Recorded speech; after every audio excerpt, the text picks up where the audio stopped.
Fala galera, beleza? Bruno mais uma vez aqui. Tem um gaguejada hoje, Bruno. Falei, nossa, deixa eu lembrar o que eu falava. Mais um episódio, hein, Flyton? Mais um, hein? Nossa. Vamos de quarta temporada agora ou não? Vamos. Tô 2024, nova temporada. E 2025 em Nova York, que eu tô sabendo que você tá preparando alguns planos aí. Preparando aí umas novidades. Quero ver, hein, cara. E esse ano na Colômbia também, pelo jeito, você tá preparando também. Vamos também, provavelmente. Cara, aí. Várias novidades aí. Pra cima. Bora então, hoje nós vamos falar como tirar a cidadania italiana. Pô, esse é um tema, acho que muito pesquisado no YouTube, hein? Eu acho que vai bombar isso aqui, hein, mano. Porra. Passo a passo, hein? Com dicas. Com um especialista, um especialista. Especialista, ele vai falar dele aí, advogado italiano. Ai, meu Deus. Bora lá então. Vai ter vinheta? Roda a vinheta.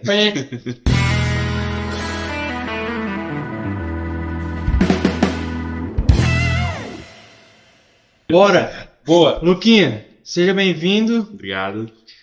Bom, não vou te apresentar porque eu vou deixar você falar de você. São muitas qualidades, eu vou esquecer de alguma. Que isso? Meu nome é Lucas Mazuki, ou Masushi, como algumas pessoas diz, né? Atualmente eu trabalho aqui na MBM como analista de suporte. Estou no meu último ano da faculdade de Direito. Ah, achei que fosse o último ano aqui na MBM. Ufa, deu aqui da palpitação aqui, velho. Não, estou no meu último ano da minha faculdade de Direito. E atualmente, como hobby, na verdade, e também como experiência própria, eu estudei um pouquinho sobre a cidadania italiana, na verdade, né? Então, até por experiência própria, eu precisei conhecer como eram as legislações, quais eram os tipos de reconhecimento de cidadania italiana, e com base nisso, devido ao meu processo ter sido um pouco complexo, eu fui criando uma certa experiência e virando como hobby a ajudar as pessoas a conseguir entender e saber qual que é o caminho que você deve seguir. Então, aí é isso aí. Você está há uns 5 anos mais ou menos já. Exato, na verdade, a ideia do meu processo, ela nem foi a princípio tirar a própria cidadania italiana. Eu tinha, na família mesmo, eu tinha histórias de que eu era descendente de italianos, ou, na verdade, de austríacos também, na verdade. E com isso, meu sobrenome era incorreto. E aí, eu sempre matuquei na minha cabeça que, meu sobrenome acho que é incorreto, devido às histórias. E aí, com isso, a ideia era realmente eu retificar para resgatar a história da minha família e, contudo, ter o sobrenome correto, né? Então, a partir disso, devido ao trajeto, que aí eu descobri as questões referentes à cidadania italiana, via materna e assim por diante. E esse sobrenome incorreto você descobriu por conta da árvore genealógica. Exatamente. A gente vai falar mais pra frente. Isso mesmo. No caso, eu fui montando a árvore e aí a cada passo era um choro, porque mudava literalmente o sobrenome. Então, por exemplo, ele começou como... Na verdade, ele terminou comigo como M-A-Z-U-Q-U-I, bem abrasileirado. Ocorria isso muito no processo de imigração, quando os imigrantes vinham para cá, era muito na fala. Então, as pessoas escreviam o que você falava e que interpretava. E aí, com isso, quando eu fui subindo minha árvore, eu fui vendo que era com 2 S, CH, com ZZ, CH. Então, foi me mostrando o caminho, lógico, da onde meus antepassados tinham saído, né? E também foi uma forma que aí eu acabei vendo a necessidade de resgatar o sobrenome da minha família, e aí eu parti para retificação. Mas aí foi a partir daí que eu entendi todo o processo de cidadania. Legal. Você já foi para a Itália? Já. Né? Ano passado a cultura, né? eu tinha... Depois desse processo, na verdade, que eu fui caminhando, vamos dizer, que eu fui ganhando conhecimento, fui buscando os documentos e tal. Aí chegou o momento que eu realizei o meu processo, e aí eu me senti na obrigatoriedade, mas não sendo algo que eu preciso só porque eu fiz o processo italiano. Você sentiu que tava faltando alguma coisa pra concluir. Exatamente, exatamente. Eu precisava retornar às terras da onde meus dante causa, os antepassados, saíram para ter a experiência de estar no local. E aí, com isso, no ano passado, eu tirei umas ferinhas aí, umas férias meio longas, e aí eu parti para a Itália para encontrar os meus parentes, que é a parte da família que ficou lá, no caso, e também literalmente rodar uma parte da Itália para conhecer e vivenciar a rotina lá. Então foi muito bacana essa experiência que eu tive no ano passado. E esse ano você vai de novo, né? Esse ano, sim, já 40 dias de férias, né, 40 Marquinhos? dias, eu pedi pro meu chefe. E aí, no caso, eu vou realmente esse ano novamente. Eu sempre gosto de ir no verão europeu, porque o inverno é bem Agora você vai severo. como cidadão italiano. Aí agora, depois do meu processo, eu vou como cidadão reconhecido italiano. Da hora. E você já tá falando bem italiano, né? Sim, Você estuda sim. bastante, né? No caso, por exemplo, como na parte do meu processo eu acabei encontrando meus familiares lá, de certa forma, eles só falam realmente italiano. E aí, com isso, eu tive a experiência de trocar conversas com eles, mas no fato também de aprender a própria língua, ou seja, né, eu queria realmente vivenciar tudo, desde falar a própria língua, desde conhecer o país. E aí, com isso, eu fui aprendendo, estou aprendendo aos poucos a falar italiano. Então, eu parlare um pouco italiano. E eles foram receptivos quando você... Muito, muito. Nossa, foi... Na verdade, sabe, acho que tipo história de filme, porque realmente você vê as experiências de algumas pessoas que traçam esses mesmos projetos, né? Tipo, eu quero verificar se eu tenho descendência e depois, com isso, buscar sua própria cidadania, seu próprio reconhecimento. Você vê que não é muito fácil. Às vezes, são familiares que estão com sobrenomes totalmente corretos, os dados estão declarados incorretamente, então é um trabalho muito árduo. Lógico que o meu também não foi fácil, realmente, aos poucos que eu fui chegando. Mas foi muito engraçado porque eu montei a minha árvore genealógica e aí eu cheguei até um certo ponto e do local da região, na verdade, que eles tinham saído, né?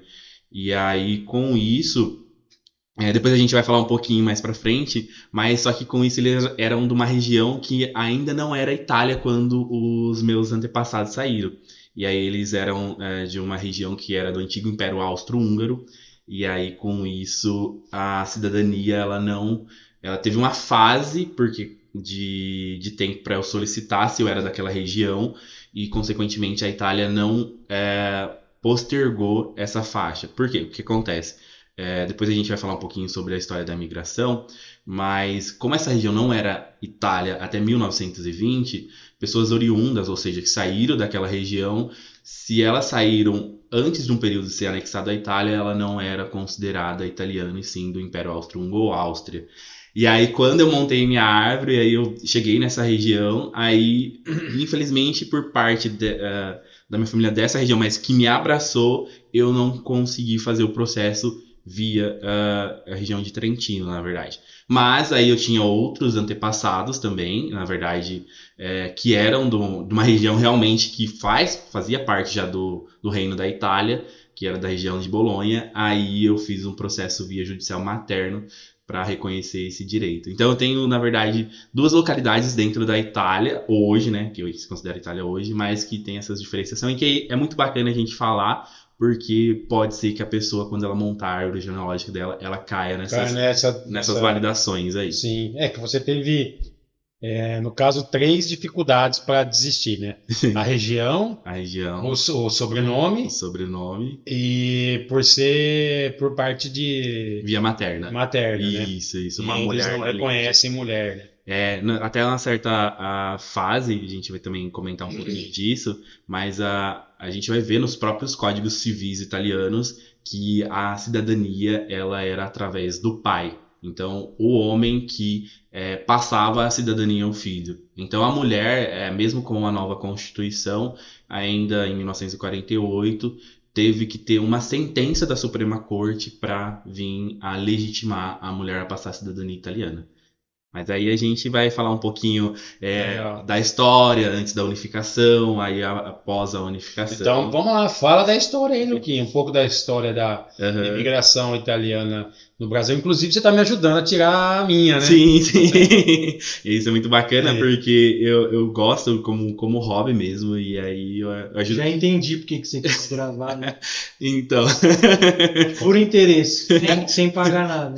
Aprender sem pagar nada. Não, é que aí é pior ainda, você está fazendo sem receber nada. Não, a ideia realmente é ajudar mesmo e até clarear algumas questões que são muito importantes durante o processo, caso a pessoa ela for fazer com um advogado direto, com uma assessoria, algumas dicas também para tomar muito cuidado, porque é um processo burocrático, às vezes caro, e aí tomar cuidado. E tem muita gente que também que promete e não cumpre coisas. Exatamente. Então nós vamos falar disso, né? Sim, a gente vai...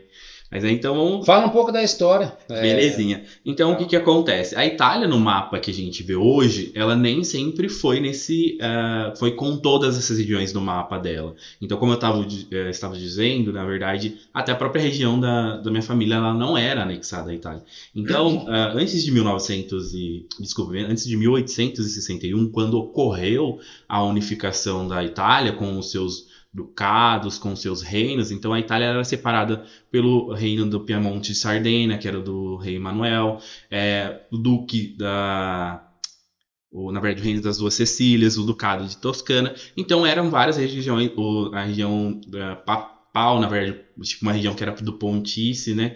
Então eram várias regiões. E aí, com 1861, o rei Manuel veio fazendo a unificação dessas regiões e tornando o reino da Itália em 1861.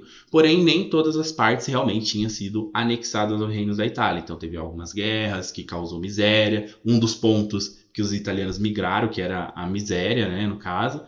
Foi um dos fatores. Um dos fatores da grande migração. E isso era bem complicado, realmente, porque estava em construção de um país, né, de um reino, na verdade, e aí com isso acabou que sofrendo muito as pessoas, né.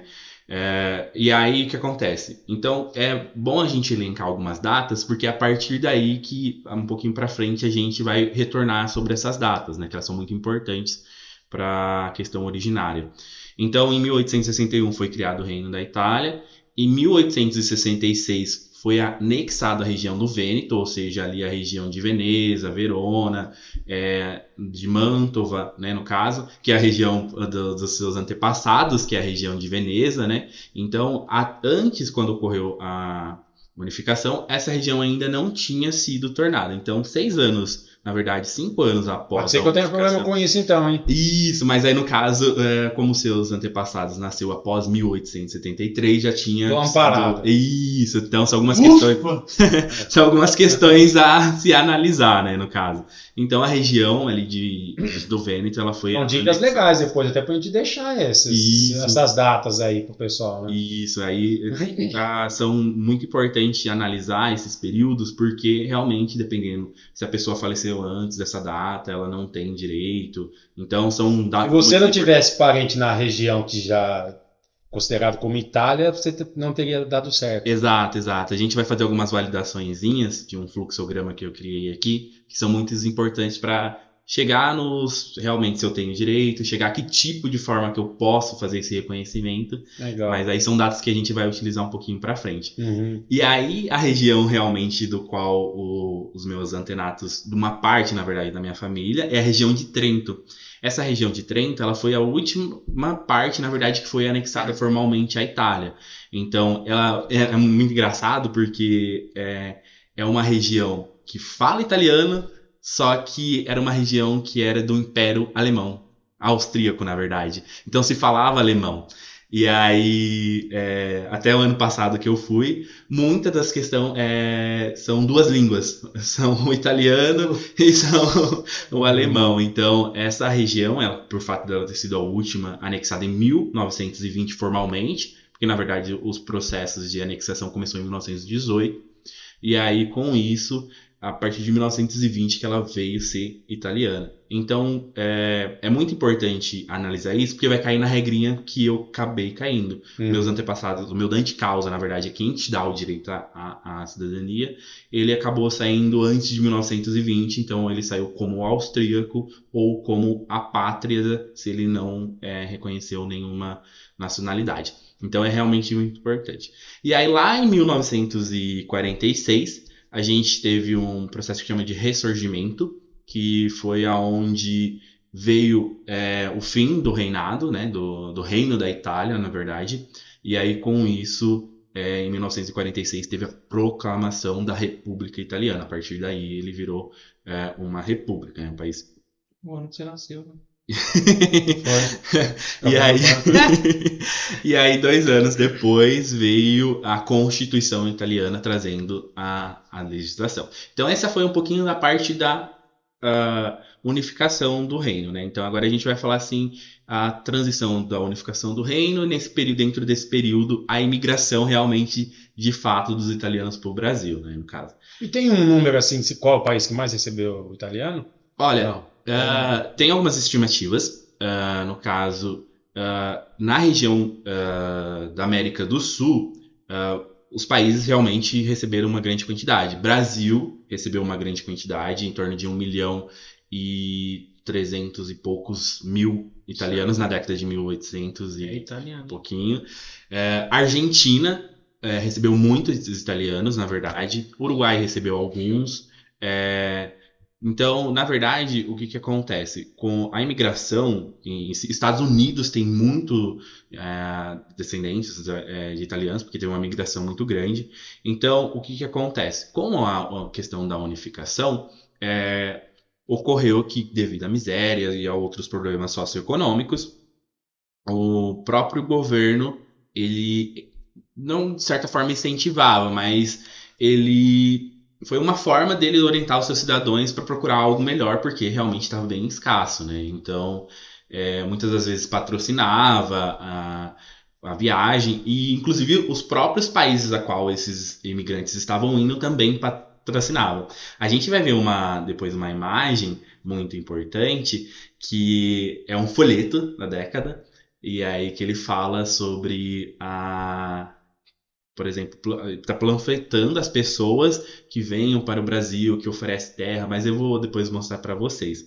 Então, essas regiões, esses países, eles receberam realmente uma grande quantidade de imigrantes, e aí que parte, na verdade, esses descendentes de dia de hoje. Então, no Brasil especificamente, a região, na verdade, historicamente, diz que Santa Catarina recebeu uma primeira embarcação lá em 1836, porém tem algo meio que polêmico porque não é reconhecido como as primeiras imigrações.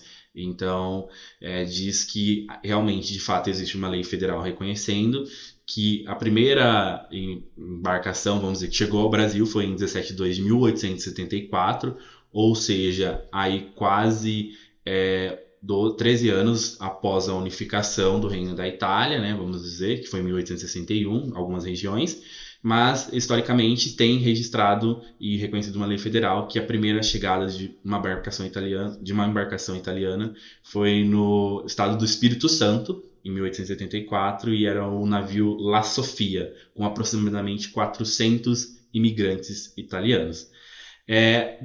Desses imigrantes, eles saíram de uma região da Itália, de algumas regiões, na verdade, em massa. Vêneto, que é a região onde tem Veneza, Verona, ali pegava uma parte de Mantova, vamos dizer, de certa forma, Pádua, na verdade.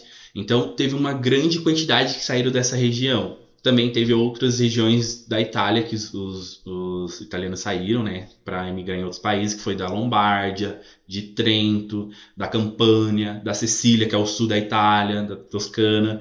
Então, esses imigrantes eles saíram de várias regiões. Dá para a gente perceber que não foi somente uma região. teve em massa aqui da região do Vêneto, que estima-se que era 40% desses imigrantes. Então, por exemplo, realmente é uma quantidade talvez região de mais conflito, né?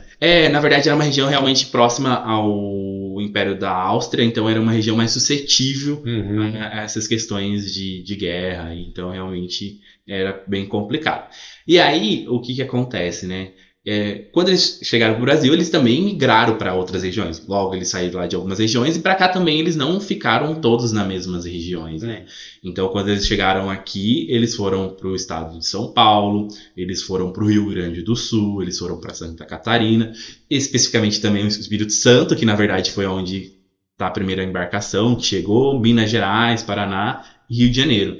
Então, por exemplo, ele estava... no momento que eles chegaram, na verdade, eles veio literalmente para trazer mão de obras para plantações de café, né? Então a gente estava numa época ali que tinha bastante plantações de café, estava com o processo da abolição da escravatura, né? Então aí tinha a questão de que por mais que teria a abolição e tinha a necessidade de ter mão de obra, não seria suficiente após a abolição para trabalhar nas plantações de café. Então, gente, né? Exatamente. E aí os italianos, eles, os lavoratori, né, os contatinos, os camponeses, eles vieram realmente para povoar e trabalhar nas fazendas de café, né? Então, realmente, foi essas regiões que eles acabaram migrando.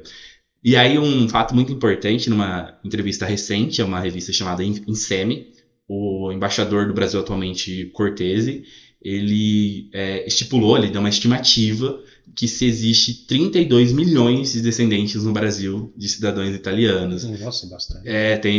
A Itália tem aproximadamente 58 a 59, não me recordo, milhões de habitantes. Hoje seria praticamente metade do país. São Paulo é a região que tem mais descendentes de italianos.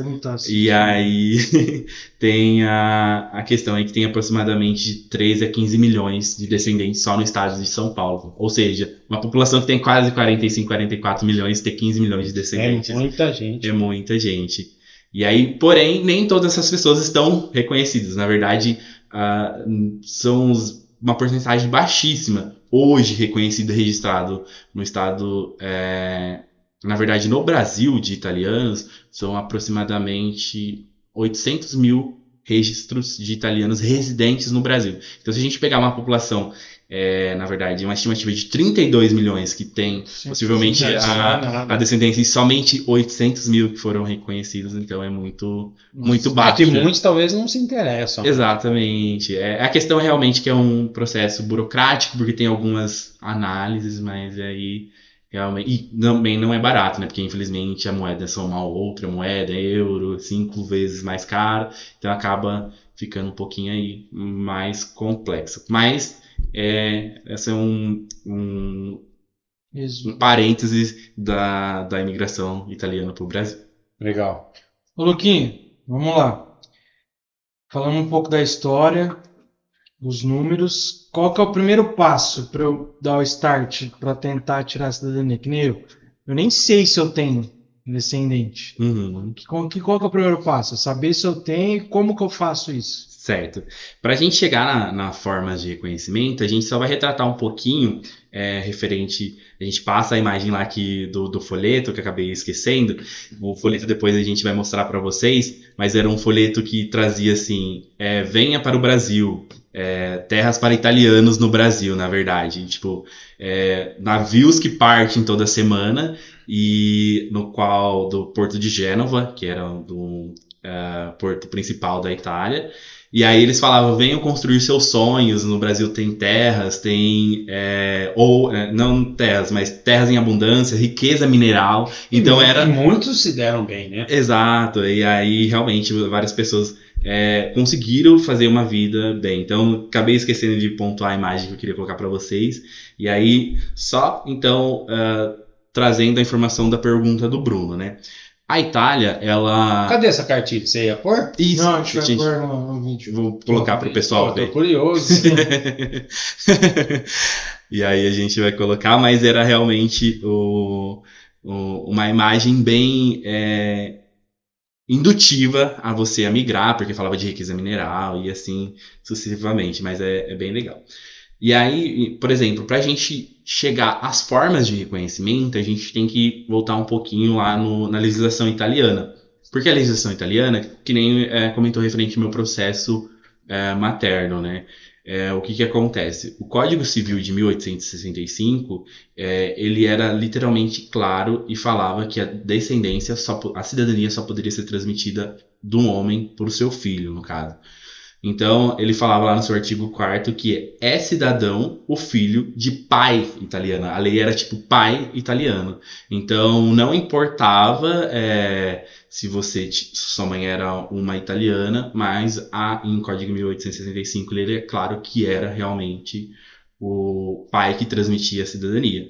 Aí depois a gente teve um segundo Código Civil de 1912 que ele fala cidadão italianos, filho de pai italianos ou de mãe italianas, aí ele já começou a trazer um pouco a questão da mulher, mas desde que a mulher não tivesse casado com um italiano ou com um estrangeiro, e se o pai da criança era ignorado ou se ele não tinha, ele era uma apátrida, ou seja, sem nacionalidade, não poderia trazer a cidadania para o seu filho. Então, ele especificava o homem ainda. Da mulher, mas o principal era o homem. Exatamente. Então, ainda. Aí, só em 1992, a atualização do Código Civil, que teve que é cidadão italiano o filho de pai italiano e de mãe italiana. Mas, ainda nesse meio tempo, ainda teve umas decisões da Corte de Cassação para legitimar isso. Mas, enfim. Sabendo dessas questões... Hoje, então, pai ou mãe. Exatamente. Tem exceções, só que asteriscos. Hoje, para quem nasce, por exemplo, hoje, vamos dizer assim, ainda as pessoas, ela vai ter que analisar o passado, a vigência da legislação. Então, por isso que ela vai ter algumas validações. Que cai o esquema da data. Exatamente. Então, por exemplo, a forma de reconhecimento, que a gente vai falar um pouquinho agora, realmente ela vai derivar do espaço-tempo. Ou seja... ter que analisar o Código Civil de 85, de 1912, isso. Então, tem um esquema para a cidadania italiana, não, mas acho que a portuguesa tem, né? Se você herdou e seus pais morreram, ele mata, né? Tipo, você não pode herdar a cidadania, né? Isso. Na Espanha tem um esquema assim também que, tipo, porque, sei lá, acho que o meu é de espanhol. Para eu conseguir, a minha mãe teria que morar lá um tempo.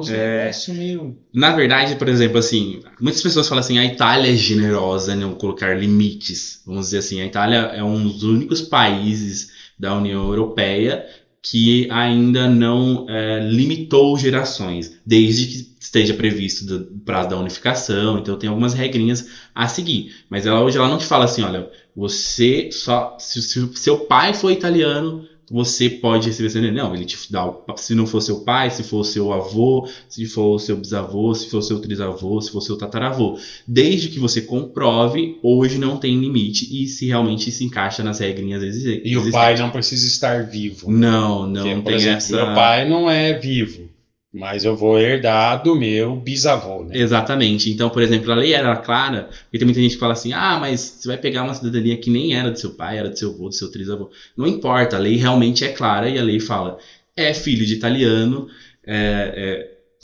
na verdade, é italiano quem é filho de italiano. A cidadania italiana, ela se dá por iuris sanguinis, ou seja, direito de sangue. Então, desde que esteja realmente ocorrido ali através da transmissão da cidadania, que seu pai foi lá e declarou seu nascimento, realmente ele transferiu para você a cidadania. Logo, naquela época era muito difícil a questão de consulado, então não era tipo simplesmente vou lá, sair do campo para registrar meu filho no consulado, e às vezes nem tinha apoio do Estado. Então não tinha como você fazer naquele momento na verdade, o registro correto para então ficar como cidadão italiano. Então muita gente fala assim, mas nem você nem tem direito, ou nossa, você vai pegar uma cidadania de que nem é de seu pai, lá de seu... Não importa, a lei fala que é filho de italiano, é italiano quem é filho de italiano, né? Então, devido a essas questões muito importantes de datas, que aí vem as formas de reconhecimento de cidadania, né? E aí, então, a gente... Primeiro passo para saber qual a forma que eu vou seguir, seja ela consulada, seja ela administrativa ou judicial, o primeiro passo é realmente a gente montar uma árvore genealógica. Então é aquela história, eu preciso chegar ao Dante Causa, ou seja, o italiano que saiu, né, da Itália, e aí eu preciso chegar nele com todos os registros para realmente verificar que a linha não foi interrompida. Então, o primeiro passo é você pegar e montar a sua árvore genealógica. Pode ser, em primeiro momento, você pegar uma folha de caderno, aí você vai lá, identifica quem sou eu, a data e o local de nascimento, e aí eu vou subindo a árvore, o tronco da árvore. Ah, quem é minha mãe? Quem é meu pai? Os locais, os dados de nascimento, local, e aí com isso, vou pro próximo passo. Opa, quem que é meus avós? Ah, meus avós é tal pessoa, nascido em tal lugar, literalmente, todo mundo tem que ter as mesmas informações, que é nome, sobrenome, data de nascimento, local de nascimento, se a pessoa casou, são informações muito importantes que você vai precisar. Então, a montagem da árvore, ela realmente é chegar até o Dante Causa, o italiano, e com todas essas informações de nascimento, local e data. Então, mas como que eu vou montar a árvore, né? Como que eu vou conseguir essas informações? De primeiro momento, realmente não é muito fácil, mas temos métodos, né? Temos os métodos para conseguir facilitar esse processo, vamos dizer assim, né? Luquinha, agora uma pergunta de ignorante. Tem como eu saber pelo sobrenome qual a minha descendência? Olha, essa questão de sobrenome, ela pode realmente te dar um indicativo, né, da sua origem, mas Eu tenho um site que eu digito e ele vai falar, pode ser que seja isso. Tem um site que chama Cognome Mix, na verdade, é um site italiano. Vai ter no... E na verdade, na descrição. Acabei até esquecendo de colocar ele depois, mas a gente coloca, né? Na verdade, eu não tinha recordado dele, mas foi muito importante essa pergunta, que é um site que chama Cognomics. Esse site, ele é um site onde você coloca o sobrenome e aí ele vai apontar as regiões da Itália aonde possivelmente tem esse sobrenome. Às vezes você vai colocar um nome lá que não vai... Esse é só para Itália ou não? Esse é só para Itália. É só para Itália, realmente. É que, literalmente, o Cognomics, ele é uma traduzindo para o português do Brasil, é sobrenome. Cognome é sobrenome. Então, realmente, ele é um site italiano que, dependendo do sobrenome que você colocar lá, ele vai dar uma estimativa de regiões que tem aquele sobrenome. Só você tentar uma questão que é muito importante, que muita gente fala assim, mas eu não tenho sobrenome italiano, será que eu não tenho descendência italiana? Não é bem assim, na verdade. O que acontece? Não é o sobrenome que... Às vezes o sobrenome se perdeu. Exatamente. Porque às vezes, por exemplo, a minha mãe era, por exemplo, na verdade, vamos pegar um exemplo. A minha mãe era Viquese, por exemplo, vamos supor. E aí o meu pai era Silva. Logo, eu assumi o sobrenome do meu pai, né, no Brasil. Na Itália não tem essa. Na Itália você assume só o sobrenome do pai e você não assume o sobrenome da mãe. Depende das regiões. Mas no Brasil, consequentemente, dependendo de quando seu pai fosse registrar você, ele colocava só o sobrenome dele. Às vezes não colocava sua mãe. Então, nos seus registros vai estar Silva até um certo ponto. Depois, que a hora que você montando sua árvore genealógica, que você vai ver, olha, aqui tem uma pessoa com um sobrenome diferente, que pode ter origem italiana. Você vai fazendo o inverso. Exatamente. Então, assim, é muito importante essa ferramenta Cognome Mix, a partir do momento que você descobre sobrenomes, né, possíveis italianos, que ela vai te direcionar mais ou menos uma região para você começar a pesquisar se você não encontrar realmente o local exato, né, no caso. E aí... Mas além disso, a gente tem outros métodos de pesquisa, né, também, para conseguir localizar documentos. Principal hoje que muita gente utiliza e até para visualizar documentos digitalizados é o Family Source. Então, ele é uma plataforma online, ele é gratuita, não tem custo. É uma plataforma onde eles fizeram a digitalizações de documentos de várias regiões do mundo. Então, o Family Source ele é bom no sentido que ele tem documentos de todas as regiões do mundo, depende de datas também, na verdade. E aí, catalogado por cidade, você consegue fazer a leitura de registros de talões de nascimentos. Então, quando o seu pai ia lá te registrar, dependendo da época, porque devido à lei de privacidade, não são todos os períodos que estão abertos, né? Então, depende do contratinho ali, do ente que você deu os documentos para eles digitalizar e fazer público essa informação. Então, o Family Source é um site que você vai, às vezes, encontrar árvores já montadas. É o local que você vai ter pesquisa de registros, visualizações de digitalizações. Então, é muito importante esse site no dia de hoje, né? No contexto Brasil e mundo, vamos dizer. Além disso, a gente tem um outro site, que a partir do momento depois, dependendo como você vai chegando na sua árvore para tentar localizar informações, a gente tem um portal lá na Itália, que chama Portal Antenati, no caso. Ele é literalmente o Family Source também, mas só que com registros voltados para a Itália. Da Itália. Nem todas as regiões estão disponibilizadas, mas tem bastante registros lá que você consegue mapear, tentar pesquisar para descobrir quem que é o seu cidadão. Estudante de causa. Na Itália tem uma questão também que tem as listas de leva, ou seja, os registros militares. Então os homens eles eram registrados, e aí com isso também, dependendo, às vezes você não consegue descobrir no primeiro momento qual que é a cidade que o estudante de causa saiu, às vezes numa pesquisa na lista de leva você consegue buscar informações de localidade e de pais também. A gente tem uma questão muito importante também de prazo na Itália. Antes de 1871, os registros eram fixados. Os registros, na verdade, ele era feito pela igreja. Então, eram as igrejas, as paróquias, que faziam os batismos, os casamentos e os lançamentos de óbito também, né? Os registros de óbitos.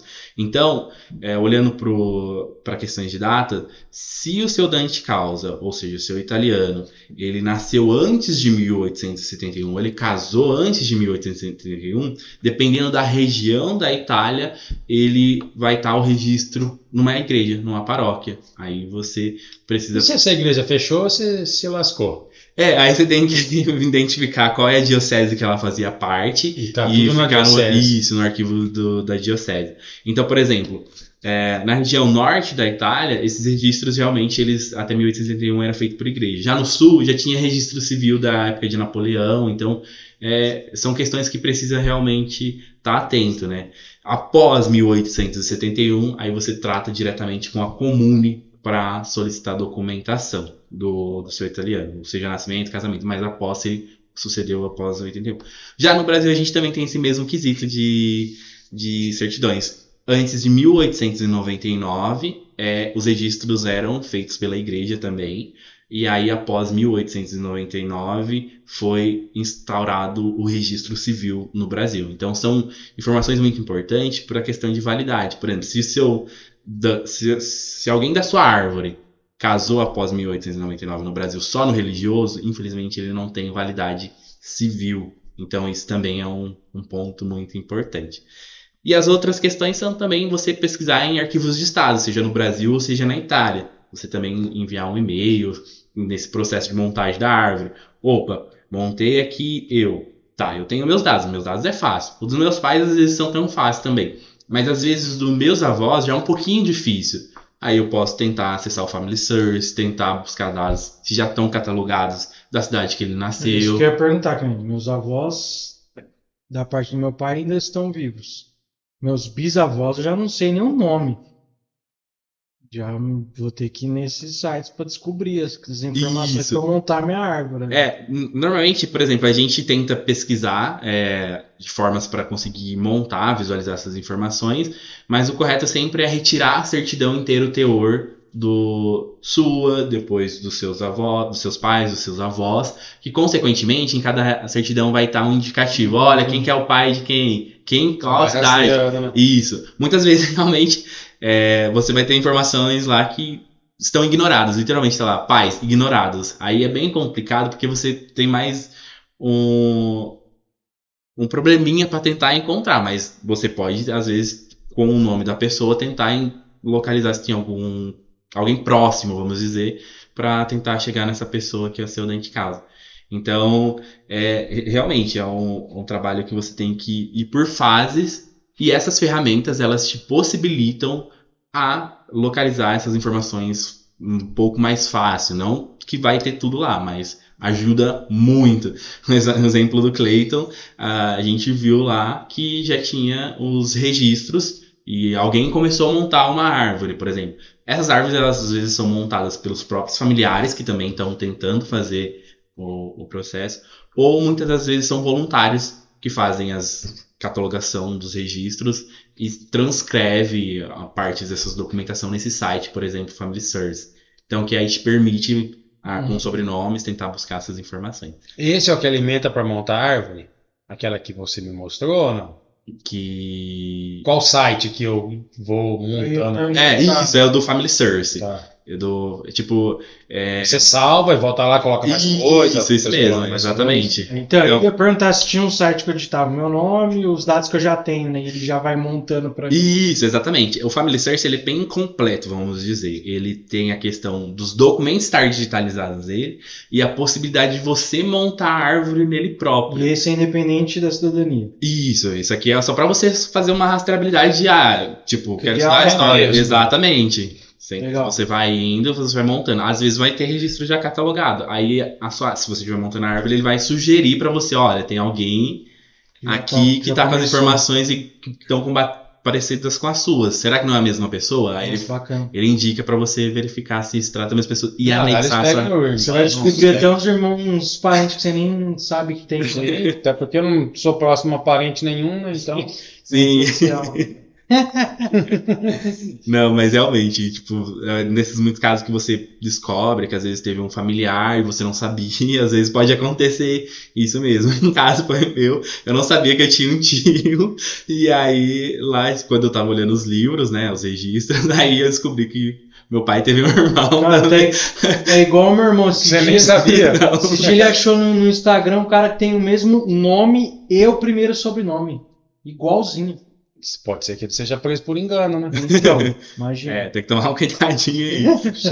Isso aí são pessoas homônimas que a gente chama. São pessoas que têm os mesmos nomes e os mesmos sobrenomes. Acontece muito no italiano. Nem é parente. Exatamente. Isso é muito importante. Ainda bem que você fez esse frisou, comentou essa questão. Cara. Ele fica esperando a hora certa. Essa questão, o que acontece? Os homônios, o que acontece? São pessoas com o mesmo nome. Então você vai encontrar realmente muitos italianos com o mesmo nome. E aí você tem que tomar muito cuidado para não achar que aquela pessoa é seu bisavô, para não ter problemas referente aos registros incorretos. E isso também, o que acontece, depois a gente vai falar sobre golpes, essas coisas, mas foi uma questão que algumas pessoas aproveitavam, infelizmente, iam nos cartórios, verificavam se tinham homônios. Às vezes a pessoa não tinha nem descendentes, mas ela via que alguém que tinha os registros próximos e tentava utilizar esses documentos para solicitar a cidadania italiana. A pessoa não tinha nada a ver, mas tinha um homônio, alguma coisa assim. E aí, infelizmente, tentava fazer essa parte aí. Nossa, acho que eu vou vender esse episódio, tá com muita dica. Então, o certo não é muita dica. Não, são muitas. São muitas informações que a gente fica aqui, a gente fica falando, horas, semanas, mas a gente tenta resumir aí. Sim, na verdade, você passou pela experiência, né? Sim. E você ainda passou em todas as dificuldades, né? Foi. Porque pode ser que nem você tá tirando. Pode ser que você não caia na situação de ter que ficar mudando nome. Não, eu, por sorte, meu sobrenome é idêntico. Fábio manteve ainda. É idêntico. Ufa. Tenho sorte, né, cara? Tá vendo? E o Lucas, né, cara? Minha vida, né? Que sorte, você é. Eficiência no Lucas. Então a gente vai lá, monta a árvore genealógica, a gente tem todos esses dados, mas aí a gente precisa realmente montar minuciosamente. Legal. Você tá ligado que nós tá no primeiro passo, né? E todas essas dicas já, hein? Sim. Primeiro passo, hein? O que mais? Segue. Ele já falou quais são os métodos de pesquisa? Acho que é 5, né? Existe uma validação? Exatamente. As validações, elas partem referente às datas lá atrás que eu comentei. Depois a gente... Tem mais perguntas, 7? A gente... as questões das validações são referente a datas, localidades, e com isso... Antes da validação, deixa eu interromper. A gente não falou quais são os tipos que é jurídico. Se eu tenho direito a fazer administrativo, judicial materno. Esse é o tipo de entrada de documentação? Na verdade, esse é a forma que eu vou fazer o reconhecimento. Por exemplo, assim, a gente falou dos métodos de pesquisas tais, só que aí o que vai me orientar qual método de reconhecimento, na verdade, qual a forma eu vou fazer o reconhecimento, é após eu fazer as validações. Porque é nessas validações que eu vou verificar se eu tenho. Então, no próximo passo. Isso, depois da validação. Isso. Eu montei um fluxograma que a gente vai ver depois no vídeo. E aí. Você tá usando a aula de fluxograma, certo? Foi muito importante. E aí, no finalzinho do fluxograma, a gente fala qual que é a via judicial, ou administrativa, ou judicial contra as filas. Então, nessas validações que vocês vão ver aí no vídeo, né, no caso, ele começa com a primeira pergunta. Ele fala assim: olha, depois que eu montei toda essa árvore aqui, eu identifiquei se eu tenho algum antepassado ou dante causa italiano? Não. Nossa, sim, infelizmente. Eu sei que não é fácil, mas infelizmente, se você chegou até o final da árvore, você não encontrou nenhum dante causa italiano, infelizmente você realmente não tem direito à cidadania italiana, nessa primeira questão. Depois a gente vai para uma segunda validação. Encontrei na minha árvore alguém que é um dante causa italiano. Ele vai para a segunda questão, que é das regiões, das datas que a gente falou. Ele faleceu após 1861? Opa, se ele faleceu após 1861, beleza, ele tem direito, porque foi o ano da unificação do Reino da Itália. Então, ele morreu após a unificação, então ele virou italiano. Agora não, infelizmente ele morreu antes de 1861. Não era um italiano. Ele não foi declarado como um italiano. Então são questões muito importantes após você montar a sua árvore. A outra questão é depois também referente a local e prazo, que é a minha questão que eu acabei caindo, que era da região de Trento. No caso, o seu antepassado, ele era da região de Trento ou da região de Vêneto, que migrou após ou antes de 1866. No caso de Vêneto, na verdade, o falecimento, na verdade, de 1866, do Vêneto. No caso, é a questão de migração dessas regiões. Então, só pontuando. Vêneto ele foi anexado em 1866. Então, a pessoa tem que ter falecido ou após 1861, dependendo da região que foi unificada na Itália, ou Vêneto, que foi anexado em 1866. A pessoa não pode ter falecido antes de 1866. Belezinha? Aí a gente vai para o próximo passo.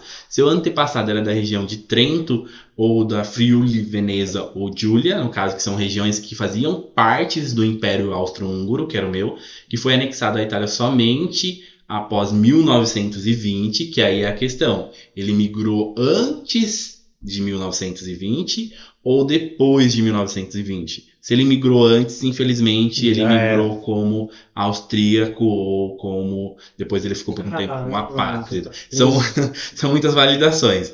Aí, ele migrou após 1920. Aí a gente continua o processo de... Porque já fazia parte... Isso, já fazia parte da anexação. Aí a gente continua o próximo processo. E é uma informação muito importante, que aí é a pergunta: seu italiano se naturalizou brasileiro? Isso que eu ia perguntar, E aí... tinha uns negócios quando chegava aqui. Né? Exatamente. Então, por exemplo, é uma informação muito importante. O seu italiano, ele se naturalizou brasileiro? Ferrou. Aí, realmente, tem que verificar uma questão.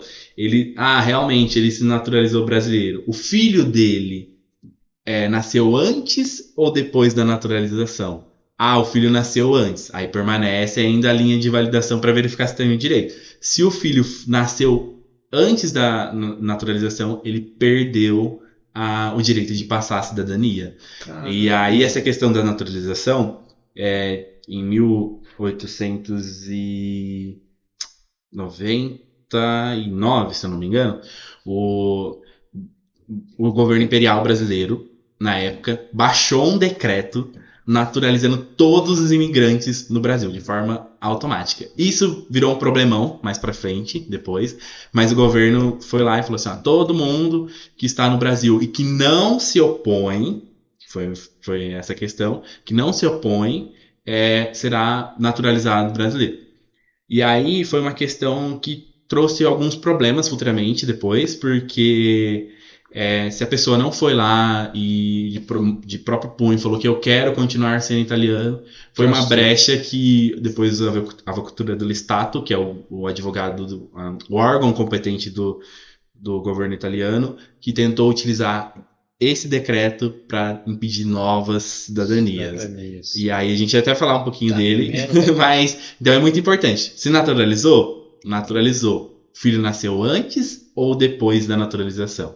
Antes, a gente segue para validação. Depois, infelizmente, já era. Não tem direito.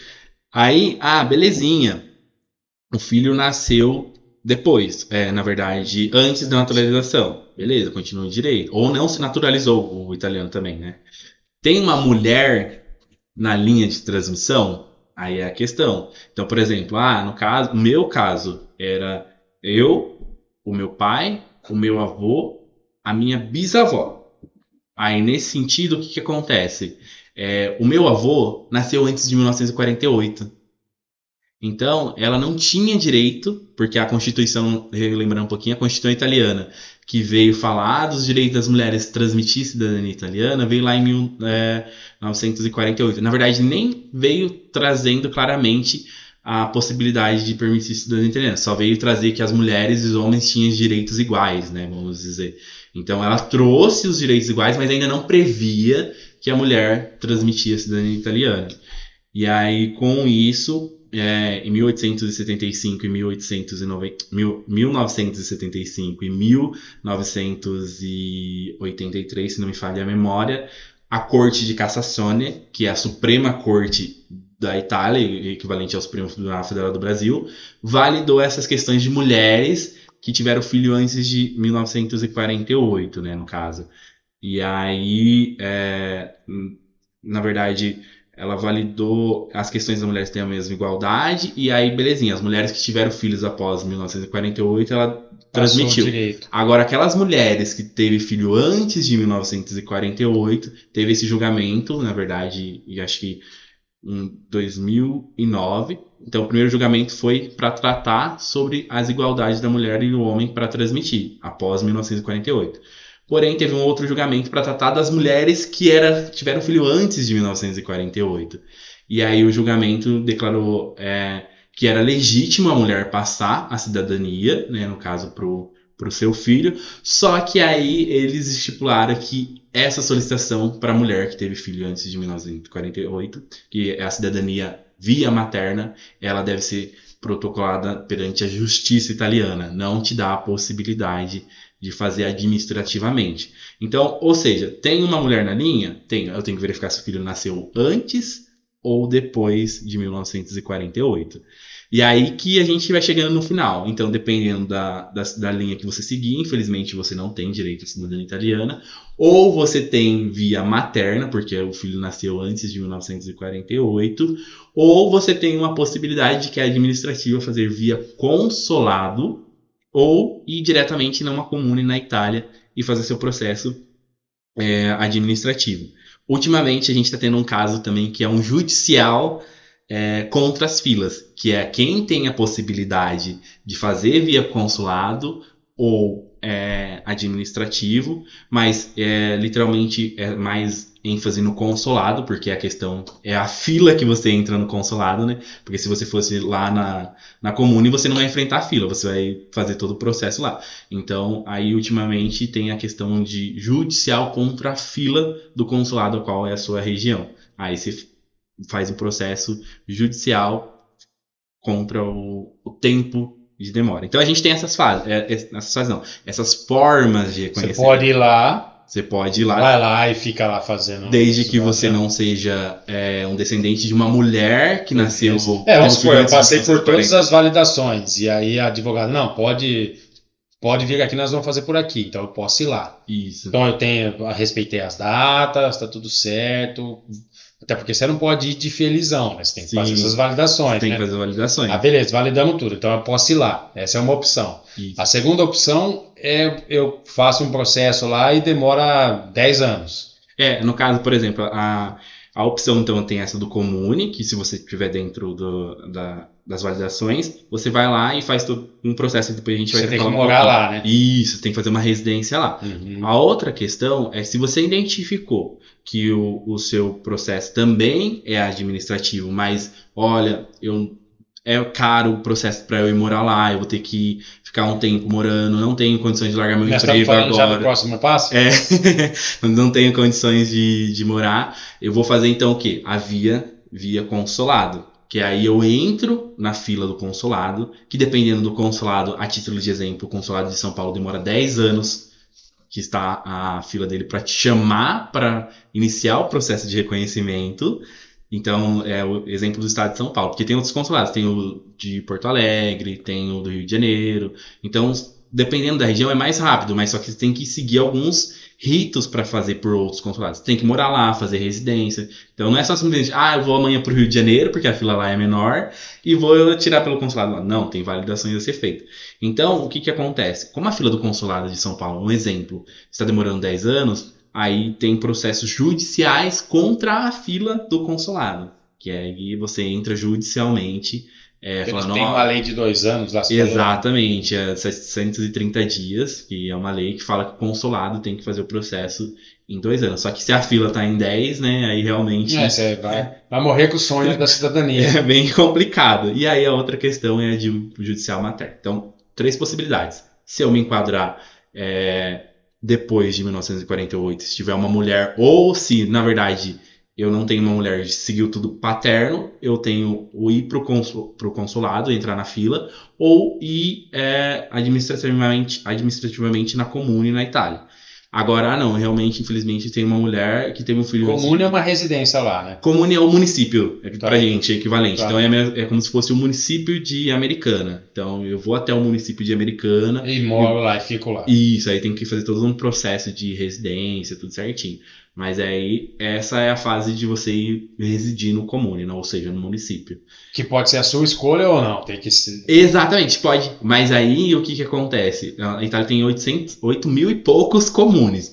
Nem todos são felizardos em fazer, porque eles não, dependendo do comune, eles trazem burocracias para retardar o seu processo. Então, não é todo comune que faz, porque às vezes o comune tem, sei lá, 400, 500 pessoas residentes, e aí você lá com sua pastinha, eu quero fazer cidadania aqui. Às vezes nem o oficial do comune vai saber qual que é o processo que ele tem que seguir. Então, realmente é você estudar para qual comune que você quer ir e evitar as burocracias. Mas literalmente é materna, administrativa consulado comune ou judicial contra a fila. Aí a gente vai falar um pouquinho de cada um. O que mais? Tá, vamos lá.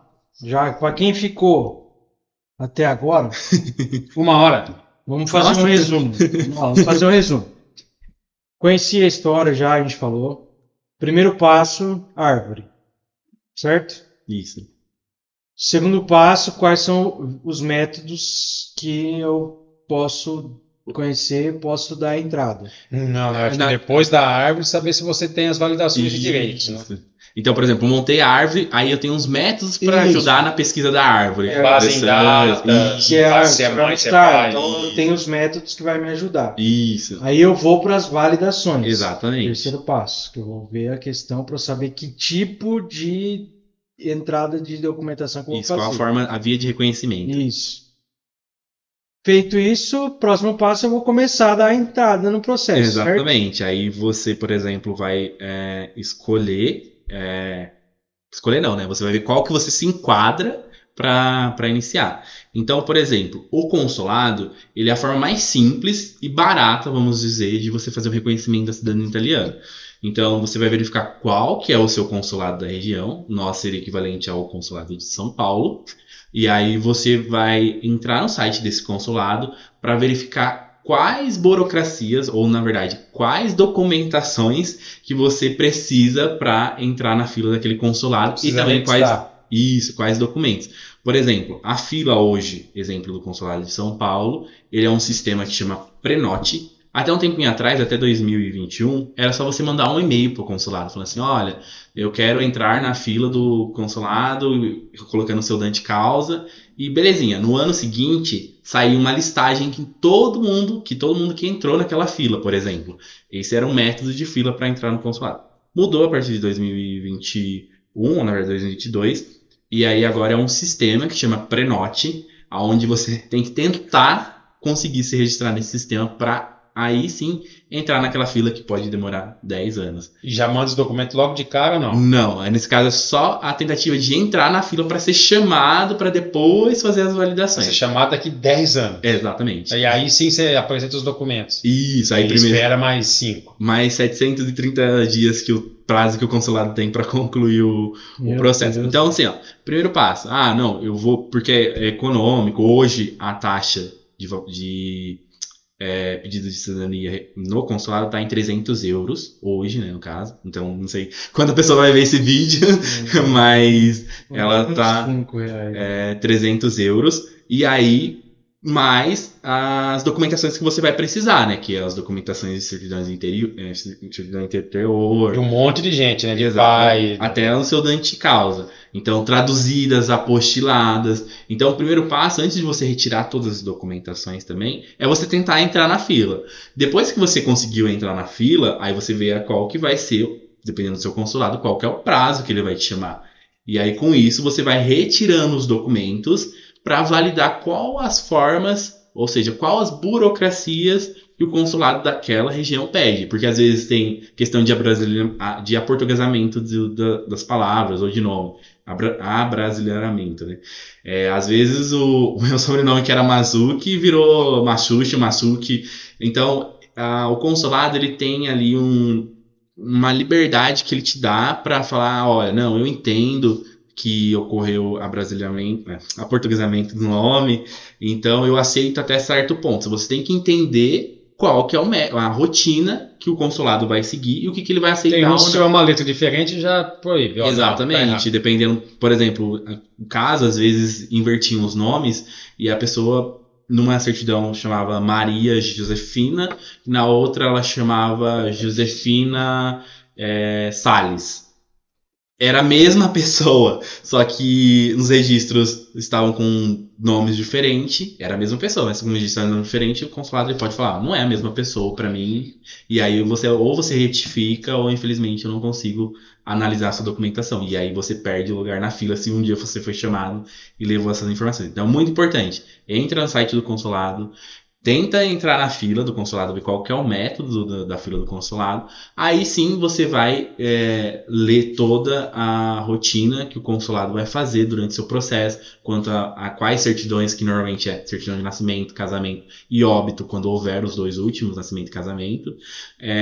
A questão de nomes incorretos, a questão de quais métodos de tradução e de apostilamento que o consulado aceita, para aí sim, no final, quando você for chamado, você tiver tudo pronto. Porque você tem 10 anos para fazer isso.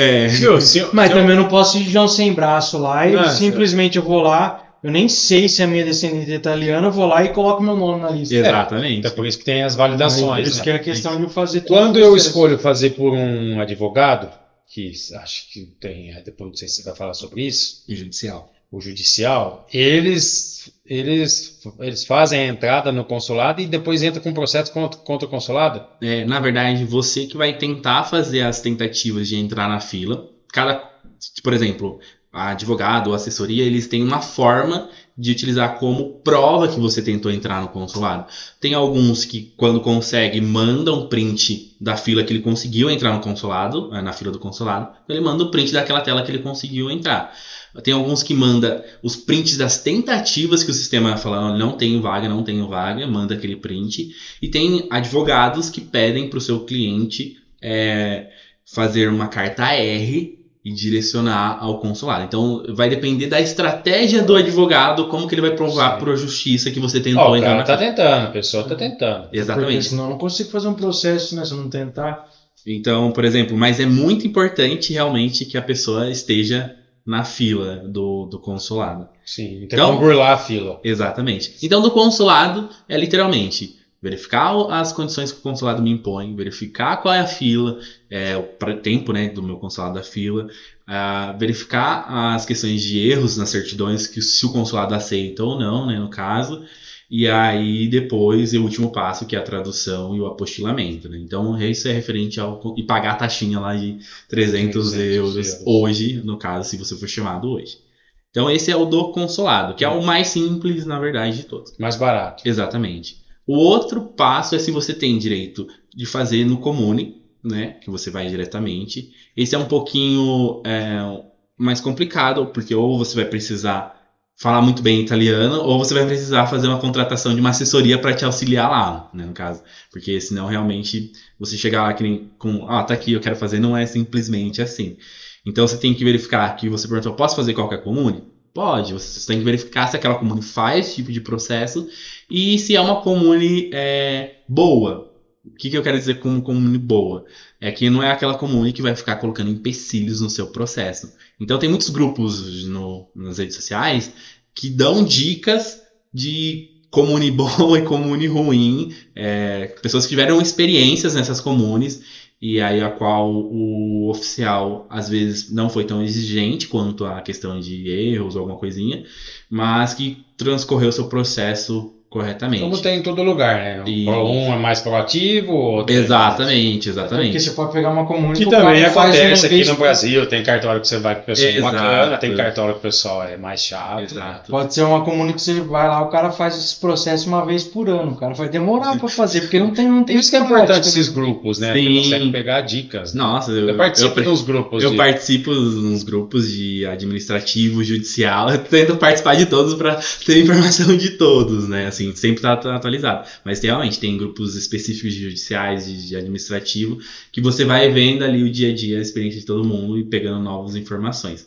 Então, do comum realmente você identificar qual que você vai, fazer as mesmas validações que tem ao consulado, porque você vai ter que perguntar para o comune o que ele exige, ou seja, para o sindicato, para o oficial, na verdade, que faz o processo de cidadania, porque às vezes é melhor você já sair daqui antecipado para saber o que ele vai pedir, tentar saber isso, na verdade, do que você chegar lá e ele falar assim para você, viu, essa certidão aqui eu não aceito, tá? Pode ir. Acabou aqui, eu não vou aceitar isso aqui. Então isso é importante os grupos, né? Exato. Lá eles pedem isso, mas leva isso aqui também, que pode ser que peça, leva isso. Exato. Então tem essas questões aí que você vai ter que também ter a emissão das certidões que comprove a sua descendência.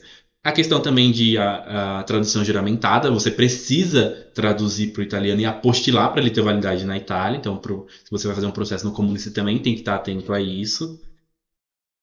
Quando você vai para a Itália fazer no comune, se você não faz um voo direto para a Itália, você precisa ir numa questura, que é o equivalente à Polícia Federal no Brasil, e pedir uma declaração de presença. Por quê? Quando você vai direto, o oficial da imigração carimba o seu passaporte com o carimbo da Itália. Belezinha, você tem esse carimbo que vai ser necessário para você durante o processo. Agora, se você pegou um voo que foi para Londres, por exemplo, dentro do espaço Schengen, que você foi para a Suíça primeiro e você fez a migração lá, mesmo que é a União Europeia, mas você foi primeiro lá e você tem um carimbo da Suíça, você tem que ir na questura para fazer uma declaração de presença e falar que você está ali para fazer o processo, ou seja, que você precisa dessa informação, é muito específico isso. Então, se eu cheguei pela Suíça, eu tenho o carimbo da Suíça, então eu tenho que ir, quando eu chegar na Itália, numa questura e exatamente fazer uma declaração de presença. Né? Exatamente.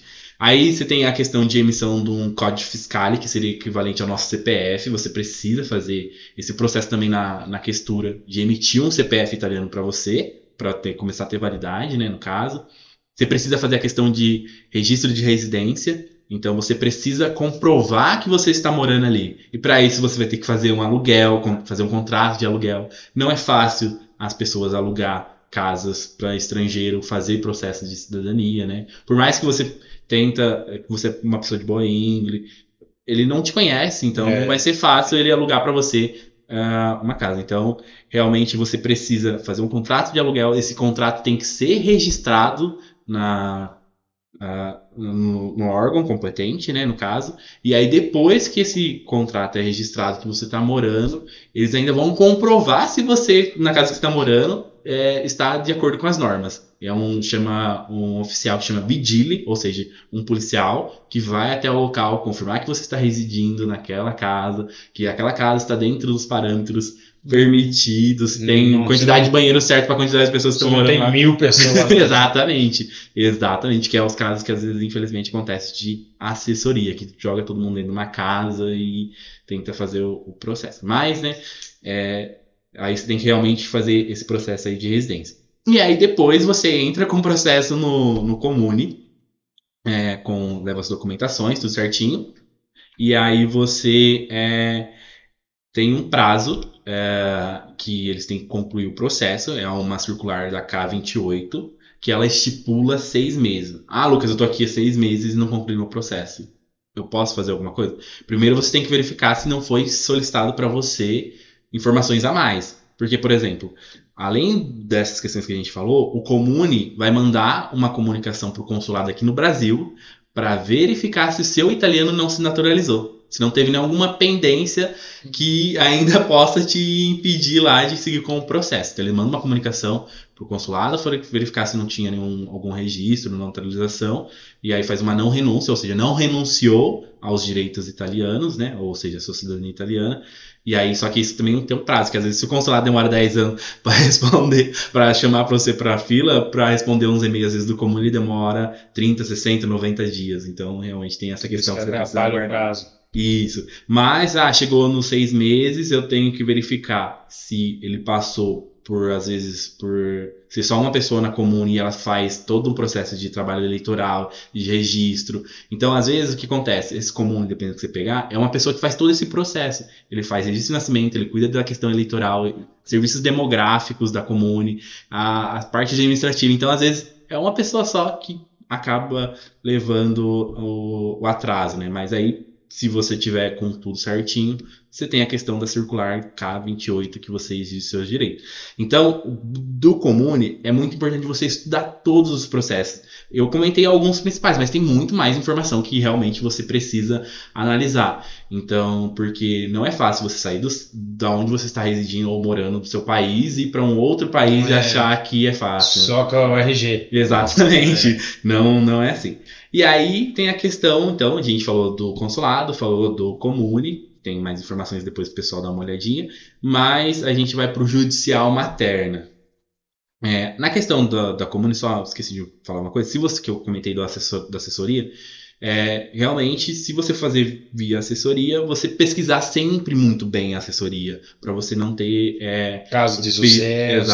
Exatamente. Então você tem que realmente pesquisar tudo muito bem, ou seja, literalmente, estudem, gente. Eu repito isso porque eu já vi vários casos de pessoas... dormindo em lata de sardinha. Exatamente. Então estudem muito bem o processo no Comune para tentar... ter menos problema. E o judicial materna, o que é? É o indicativo, você sempre fazer com 3 advogados, nos orçamentos, sempre diferenciar um pouquinho. Vai ser as mesmas fases do consulado, do Comune, solicitar certidões, apostilamento, tradução. E aí, depois, com o advogado, que é ele que vai cuidar do seu caso, ele vai analisar se precisa retificar alguma coisa ou não. Ah, tá. É só do Comune e do consulado, que nem eu falei. Verificar se o oficial ou o consulado pede retificações. Porque no caso, no judicial, quem analisa é seu advogado. Então você tem uma garantia aí que você não vai ter problema. Agora, quando você faz sozinho ou algo assim, você tem que ver o que eles pedem. Já no judicial, o seu advogado vai analisar a sua documentação, ele vai verificar se está tudo certinho ou vai pedir para você fazer uma retificação, né, no caso. E aí tem essa questão aí que ele já te orienta, ou seja, ele vai te assessorar, né. Por fim, te dando tudo certo, o advogado vai entrar com o processo no tribunal. Ah, Lucas, é qualquer tribunal? Não é qualquer tribunal. Hoje, antigamente até 2022, todos os processos de cidadania, até junho de 2022, era centralizado no Tribunal de Roma. Inclusive, meu caso foi julgado no Tribunal de Roma. O que acontece? Estava ficando muito massivo o trabalho, porque todas as regiões, né, imagina a quantidade de descendentes, porque o consulado não funciona, aí aquelas pessoas que têm que fazer o judicial materna, então os casos correm na mesma sessão, ou seja, no mesmo tribunal. E aí estava tendo quantidades absurdas, mais de 12 mil casos por ano de solicitação. Aí o legislador italiano fez o quê? Ele redistribuiu os tribunais competentes para julgar os casos de cidadania. Então, cada região vai ter o seu tribunal específico para julgar seu processo. O advogado vai entrar com o seu processo, né, no tribunal, e aí, com isso, ele vai decorrer os prazos. E, então, assim, não tem, vamos dizer assim, um prazo específico. Esse tribunal aqui, ele é 3, 4, 5 meses. Vai depender tudo do juiz, não é depende do advogado, não depende... Não é você que escolhe. Exatamente. Então, o tribunal vai ser a região que o seu dano de causa saiu. Então, o Cleiton, por exemplo, se ele entrasse com um processo judicial, o dano de causa dele era da região de Veneza, o tribunal competente é o de Veneza para julgar o caso dele. Por exemplo, o meu caso, a minha bisavó era da região da Emília-Romana, ou seja, da Bolonha. O tribunal competente é o tribunal da Bolonha. Aí, como eu fiz antes dessa... Por Roma. Exato, dessa... divisão, o meu realmente foi em Roma, e aí foi com sucesso. Então tem muita gente que fala assim, mas porque muitas vezes as pessoas vendem prazo, né? Fala assim, não, daqui 3 meses, é judicial, daqui 3, 4, 5 meses vai sair. Não é bem assim, e é uma questão muito se atentar, porque às vezes demora anos, então vai depender do tribunal, vai depender da agenda do juiz, porque o juiz faz sua própria agenda. Então são alguns judicial fatores. No mínimo 2. Assim, eu não coloco como mínimo, assim, vamos falar assim, já vi casos que foi entre 1 ano a 3 anos. Já vi casos que foram menos de 1 ano e já vi casos que foram mais de 3 anos. Então, é muito difícil a gente falar assim... Tem uma lógica. Isso. Por exemplo, após essa divisão, a gente teve alguns exemplos. A região de Salerno, que é uma região do sul da Itália, ela tinha um juiz que era muito criterioso. Então, ele demorou um tempo para começar a entender como funcionavam os processos. Ele demorou mais ou menos 1 ano. Depois que ele entendeu como funcionava, as sentenças desse juiz em específico, tá saindo entre 3 meses, 6 meses, 7 meses. Então ele está sendo muito rápido. Agora, outros juízes, dependendo, eles estão demorando mais de anos. O meu caso em específico, em Roma, demorou 1 ano e meio. Então, assim, não tem como a gente chancelar qual que é é um prazo fixo. Conta com 3, 4 anos, se vir antes. É lucro. Então, assim, nunca contar com o ovo da galinha, né? Então, esperar os prazos. Mas é praticamente isso. Então, o que diferencia o judicial materno do judicial contra as filas? É que contra as filas, você não é descendente de uma mulher na linha, né, no caso, e você tem que estar... tentar entrar na fila do consulado, tem que ter esse registro, e aí você entra num processo contra o prazo do consulado que não cumpre, para fazer o processo judicial. Esse é muito importante, então isso é muito importante você estar ou tentar entrar na fila. Já vi casos que a pessoa entrou, o advogado não se atentou a isso, a pessoa também não se atentou a isso. Aí a juíza remarcou a audiência porque a pessoa não estava ou não tentou entrar na fila do consulado. Tinha tentado fazer pelos meios. E aí não era judicial materno. Então, é isso. E aí, pra gente ter essa visão todas essas fases. Identificar, tal, e saber qual é o melhor caminho. Legal. Isso vai dar no fluxograma? Isso vai no fluxograma. Legal. O que mais, Bruno? Agora a gente vai deixar aí umas dicas de segurança no decorrer do processo, né? Na verdade, são questões que as pessoas têm que se atentar muito, na verdade.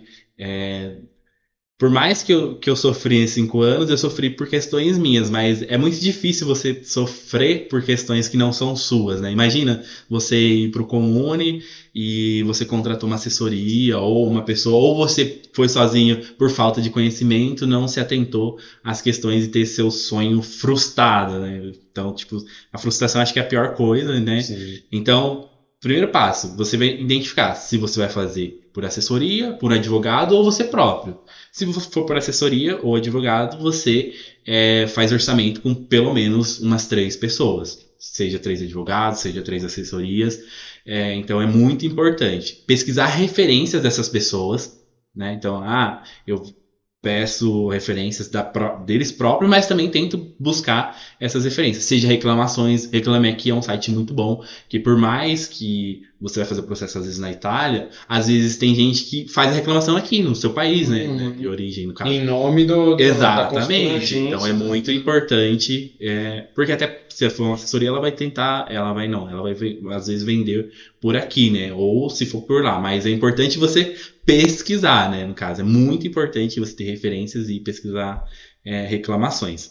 Então, que nem eu falei do caso de, pelo menos, é que nem orçamento público, 3 pessoas, fazer orçamento com 3 pessoas para saber indicação, pô, tipo, eu indico isso aqui, o outro indica outro. Tem essa questão também de indicações. Desconfiar muito do super indico.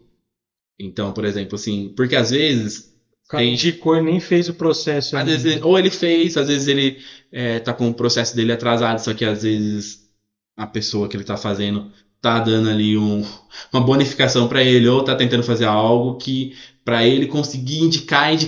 Então, assim, super indica é muito complicado. Não, indicou, belezinha, vou buscar as referências, tentar verificar pessoas que fizeram, mas que não é a pessoa que tá me indicando, entendeu? Mais gente. Exatamente, tentar buscar mais informações. E aí, se você for fazer com um advogado, você também consulta se ele está inscrito na Ordem dos Advogados da Itália. É muito importante você verificar se esse advogado existe e se ele está inscrito na Ordem dos Advogados. Então, isso é muito importante. Normalmente, os advogados são de lá. Isso. Quando você contrata um advogado para fazer ajuizamento no tribunal italiano, ele tem que estar inscrito na Ordem. E normalmente eles são de lá. Porém, tem casos de advogados ítalos brasileiros, que é depois que você termina o processo, você é um ítalo brasileiro, e no caso que passaram na prova da ordem italiana, e aí ele às vezes está no Brasil, e aí ele faz o processo também. E então, deve ter os parceiros lá, pode morar aqui ou lá. Isso. Então tem essa questão aí de sempre verificar se o advogado está inscrito ou não. A outra questão é, literalmente, estudem toda a fase do processo, porque conhecimento nunca é demais, né? Então sempre realmente tem que estar estudando. Atenta a golpes, que golpes a gente, às vezes hoje, né, os golpes do Pix, imagine de assessoramento ou de outra coisa, de aluguel, por exemplo. Então você tem que estar muito atento a essas questões. Entre em grupos de cidadanias nas redes sociais, lá sempre você vai ter alguém compartilhando alguma informação. Às vezes é muita informação, mas vai estar lá para falso. Exatamente. E aí você tem sempre alguém partilhando sua experiência. Referente a contratos, verificar se o seu contrato não é um contrato abusivo, né? Às vezes você nem lê o contrato, lá tá assim, eu quero desistir, tem que pagar X%, ou às vezes não entrega um documento, então tem que se atentar às questões dos contratos que você faz, no caso. Literalmente, o processo ele não é barato para você não atentar, né? Então... É só para jogar, deixa jogar. Exatamente. Paga antes ou depois? Ou você vai pagar tudo Depende do que você contrata, por exemplo. As documentações do Brasil você tem que pagar antes. Taxa. Aí, agora, se você for fazer para uma assessoria ou para um advogado lá na Itália, você tem que verificar qual é a forma que ele facilita para você no pagamento, né? Então tem essas questões. Normalmente é antes do processo finalizar. Normalmente é antes do processo finalizar. Às vezes eles pedem 25%, 50% no protocolo do processo, quando marcar a audiência, então vai depender do que você vai alinhar com o advogado, né, no caso, ou assessoria. E aí sempre procurar tentar saber se não tem manuais contra golpes desses processos para você estar sempre informado. Acho que essa é a chave de ouro, você tentar realmente estar informado.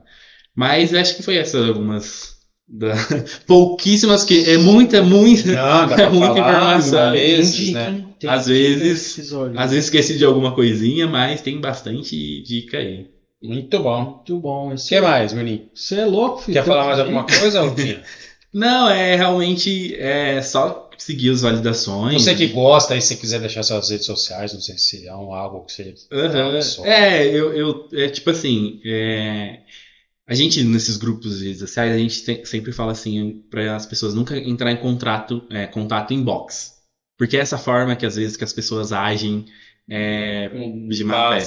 Passa a perna. Isso. Aí o que a gente fala nos grupos? A gente fala assim, publique a sua dúvida. Porque às vezes quando você publica as suas dúvidas, mais pessoas têm a forma de compartilhar essa sua experiência e você tem essa informação registrada. Então, provavelmente, eu não vou passar redes sociais, mas eu tô dentro dos grupos. Esses grupos são tipo Instagram, Facebook? Facebook, eles são Facebook. Então eles pesquisam grupos lá de... Isso, tem lá, tipo, cidadania judicial, cidadania administrativa sem assessoria. Isso, eu participo do cidadania judicial, eu participo do cidadania área livre, que é um grupo muito importante também. Tem um cidadania sem assessoramento. Então, esses grupos vocês vão ver pessoas lá. Foge do inbox. Isso, do inbox não é uma coisa que eu comento com o pessoal. Outro conselho. Exatamente. E literalmente são regras desses grupos. Quando você entra, você vê as regras e ele fala assim, não indicamos contatos inbox para tentar fugir de golpes. Porque senão eu tô lá, sou um cara colaborativo, e você fala comigo inbox, dependendo da situação, já teve casos que pessoas tentaram auxiliar e não foi de boa fé. Beleza. Mas aí, qualquer dúvida, eu vou estar respondendo algum post seu. Se eu souber a informação, eu vou estar dentro do grupo. Vai deixar os grupos também depois. A gente coloca na descrição também. Aí, às vezes, pode ser que eu mesmo respondo a sua pergunta. Isso é bem participativo. Sim, virou um hobby, sabe? Depois que eu fiz meu próprio processo, eu tô lá tentando ajudar todo mundo aí. Mais uma pessoa ser cidadão italiano. E aí, só pra gente finalizar, falar um pouquinho rapidamente, porque muitas pessoas falam assim, mas vale a pena eu ter a cidadania italiana? Né, por exemplo. E acabar só exemplificando alguns direitos seus de cidadania italiana, né? Então você vai ter acesso aos países da União Europeia, você vai ter, por exemplo, livre circulação, você vai poder trabalhar nesses países que fazem parte da União Europeia. Não precisa de visto. Exatamente, você não precisa de visto. No caso, tem a questão do visto americano, que chama ESTA. Ele é um visto que você faz online, você não é igual o brasileiro que você tem que agendar no consulado. Então, o cidadão europeu entra num site... Ele entra no site, faz a requisição online, que é o ESTA. Acho que a taxa está uns 20 euros, não me recordo. Aí ele paga, dentre alguns diz que é 15 dias, mas às vezes é dias ou horas, sai a requisição se você foi aprovado ou não para entrar. Pode transitar. Exatamente. Aí você vai com mais facilitado o visto americano. Se você não tiver nenhuma restrição com justiça, é aprovado na hora. Normalmente eles fazem as análises técnicas do Departamento de Justiça americano e aí eles fazem... Mas é online, na verdade. Você nem precisa ir lá colher digitais, essas coisas. Sim. Muito bom. Então, e o risco de ser recusado é mínimo, né? É bem, assim... Tem caso, mas é bem difícil. É só o Bruno, assim, que é caro. Então, assim, tem muitos benefícios realmente de cidadania italiana. E além do mais, que é você resgatar a sua família, resgatar, né, o sonho de alguém que saiu para viver melhor. Eu saí daqui e vou montar minha árvore, agora eu fiquei curioso. Então tem muitas... Se é que já não tem. Já deve ter, eu vou usar o... Como que é? Family Search lá. Então, assim... eu estou aberto lá nos grupos se alguém tiver alguma dúvida. Muito bem. Chique. Cara, que aula, hein? De graça, né? Você é louco, tio. Vale a pena comprar, né? Vou vender isso aí. Luquinha, bem. valeu, viu? Valeu, eu agradeço. Muito top. Até a próxima. Papo. Até a próxima. Tem vários episódios pra vir aí esse ano. Vamos fazer assim na Itália? Eu vou ser barrado, tenho carro terrorista. Não, mas o Luquinha vai Luquinha em outubro. Eu vou agora em julho. Julho? Então, mas você... Ele manda os vídeos lá pra gente. Du, curiosidade, você vai virar advogado italiano? Então, o primeiro passo é eu terminar agora a minha faculdade de Direito no Brasil. E aí, com isso, tentar se esforçar para passar na ordem. É isso que eu ia perguntar. Pra tirar lá, tem que ter a ordem daqui ou é indiferente? Até um tempo atrás tinha uma possibilidade que era você se inscrever. O Brasil tem um tratado com Portugal. Portugal é da União Europeia. Então, se você tinha o registro aqui, você conseguia validar em Portugal. Logo que você validava em Portugal, você conseguiria ser advogado na União Europeia, que é um advogado que se chama advogado stabilito.